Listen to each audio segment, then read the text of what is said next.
On the theme of education, as I said today, here's a figure. The number of migrant and refugee children in the world today could fill over 500,000 classrooms. That's an increase of 27% since the year 2000. Now, this is all according to the 2019 Global Education Monitoring Report that has been published today by UNESCO. Now, there are some surprising details contained within this report, some that praise initiatives from countries that can least afford it, and a decline in educational inclusion in some countries that can afford it. Now, today I'm joined in the studio by Kate Redman from UNESCO's Global Education Monitoring Department to discuss the highs and lows and the state of integration education policies here in France and in Sub-Saharan Africa. Kate, you're very welcome to the programme. Thank you for having me. Now, firstly, this report is entitled Migration, Displacement and Education, Building Bridges, Not Walls. So definitely not going against a kind of this is going against a bit of a Trumpian thing. It's not building walls and breaking the bridges, but it does underline that immigrants are falling behind in education in France. So can you just underline what's exactly going wrong here in France? Well, so the report, just to give a bit of background, looks at every single country in the world, and it looks at people on the move, whether they're migrants or refugees. So what you've just been talking about, students and how countries are recruiting them, for instance, into universities, is something we look at too. It's all about how movement of people is impacting on education systems. So in France, what we found when we were looking at immigrants and education is that they're falling far behind what we call natives, so French students. We found that they're twice as likely to repeat a grade. They're twice as likely to drop out. We found that they're coming with disadvantages. Many of them have parents with very low education levels. But also the system in France isn't set up to help them overcome those disadvantages. So they are, for instance, they often end up concentrated in specific schools and specific neighborhoods, and those can be quite disadvantaged schools. I know the dreaded, or well, I mean, it was all done with a good cause, the Réseau Ambition Réussite, which is like the network of ambition and success, one can say, which is all quite positive. I'm just translating kind of off the top of my head there. But the other thing is that means that everybody is kind of cantoned in this one area and they're very deprived areas. That's exactly it. And if you think about what that looks like inside a classroom, I mean, there have been films made of this. You know, people might have seen them in the Cannes Film Festival, for instance, Entre les Murs. Yeah. But imagine what it's like for a teacher who's trying to manage a classroom that's multicultural and multilingual. I spoke to a teacher this week about what the findings in our report. He said in his school there were 68 nationalities represented. That's hard to be able to help every single one of those children, and to better divide them amongst different schools means it's easier for schools, easier for teachers, and therefore easier for students. And indeed, I have a quote here that I'd like to put at you. This is from Manos Antoninus. Is that how it's pronounced? Antoninus. Antoninus, there we go, who is the director of the GEM report, or GEM report. Now, this is a quote. Children of immigrants in France need a helping hand to get an equal footing with children in education, but they're not being treated as equal in schools, and the school environment is not welcoming for them. Where they go, who they are taught by, and what they are learning all matter for helping immigrants feel included and begin to catch up.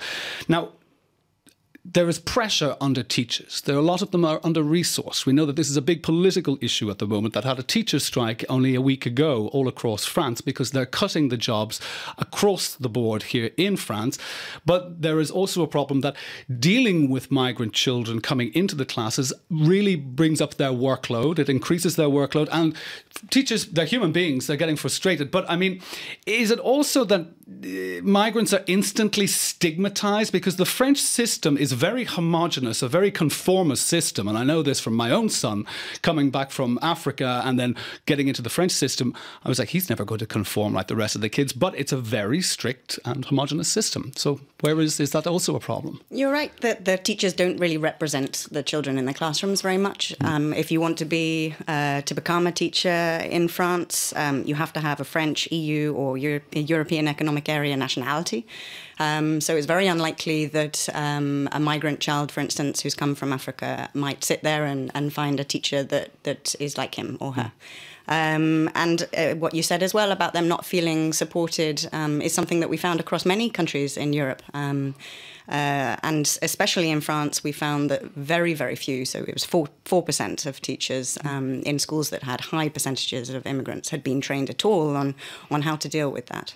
And now the report, we'll finish up here on France and then we'll move on to Sub-Saharan Africa, which has some great positives coming out of it. But the report advises the French government on 5 key areas needing improvement to close this education gap, per se. What are these, briefly, and what needs to be done? I think I want to focus on one that would be important, which would be to improve the training for French teachers. I've mentioned it already, but I think that we need to re-emphasize it. It's not just in France, it's across the board. But until teachers are better prepared to meet the needs of the children who are coming into the classroom, who may have, imagine what many of them have been through to come here. And for them, the teachers is their friendly face into a school and feeling welcomed and getting a step up the ladder. Now, this brings me very much, it's the friendly face. This brings me to my next question. This is going down to Sub-Saharan Africa. Now, the GEM report has praised some countries, specifically around kind of the Horn of Africa or Central Africa, on their education policies for refugees. That's specifically pioneering initiatives, as it's said, in Chad, Ethiopia, Kenya, Rwanda, and Uganda. But let's first look at Chad. Chad is being praised for being the first country to include refugees in a temporary education plan. And this is while apparently the Chadian government is updating its education plan globally or nationally to integrate refugees into the system. Now, that is a very good initiative, but we all know with the refugees that came from Darfur over the last 15 to 20 years, would one say that this has been more successful because there's a cultural empathy that has driven this forward, specifically with literally their neighbours coming from Darfur into eastern Chad? That's right. I mean, you can't do one single thing and expect that it's going to make a difference for every child across the board. And I think they may be lucky in that regard.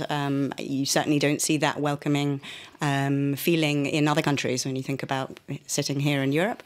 But I think education can go a long way in helping to shape attitudes and help host communities understand what it is that migrants and refugees can bring to a country. Yes. That's something that we talk about in the report. It's not just about educating those who are moving, but also educating those who are receiving. Well, on the note of receiving, let's take a look at Uganda, where following the civil war in neighbouring South Sudan, just to the north of Uganda, it has the largest number of refugees, or influx of refugees in the region. However, they've been given some good brownie points here. What are the Kampala doing, the Kampala government actually doing right with this influx of refugees and their education? Well, I hate to mention the word data, but it is quite important that they do actually track the data of refugees in the country, which many countries don't. And what that means really is just that they are taking note of what these refugees need in terms of education, what education they already have, and therefore what they need to set up to respond to help them. But also in the Horn of Africa, you mentioned many countries in Africa, and there's 7 countries in the Horn of Africa that have signed a declaration, the Djibouti Declaration, saying that they will include all refugees in their national education systems by 2020. And Uganda has already done that. So it's setting a brilliant example for the region. Now, let's have a look at some of the bad boys in the region. This is my old country, my old adopted country, Tanzania, where the Tanzanian government, it appears, the education is not funded by the government and it separates the refugee education from the national system. Now, is this solely due to finances or is it a recent government policy, do you reckon? You never quite know how much it's to do with finances or not.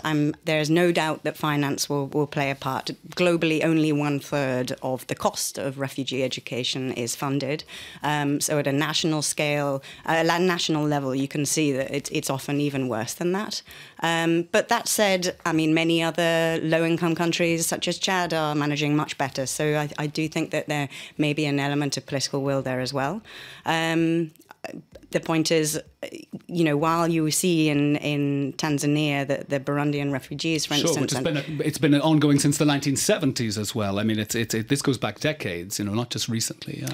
But then in other countries, they're included. But there are also some things that they need to improve on. So Kenya is doing brilliantly. They're including their refugees in their national education system. Those refugees are following the curriculum. They're learning in local language. There are teachers that have been put in place to help. But they're not yet sitting side by side with Kenyan children. So they're still separated. They're still sitting in camps and not in Kenyan schools. And there was something that actually did catch my eye in this report. This is my final question to you, and it was specifically about the Kibera slum in Nairobi, where it said there were 230 undocumented schooling systems within Kibera. Now, Kibera is a huge place, but to have 230 schools within Kibera, it's not that big. What exactly were these informal schools like? I mean, were they religious education? Was it informal family education? How did it actually manifest itself? Well, often in slums, there's no public schools being set up. And I should say that the slums is there often because people have moved into cities and need places to go. It's, again, people on the move. But the schools will be set up just, voluntarily or often by private schools. And that's what you're seeing a lot in slums in Kenya and across Africa, is that it's private schools that are stepping up to fill the gap. To fill the gap and to bring them into the fold. OK, well, I'm going to leave it at that.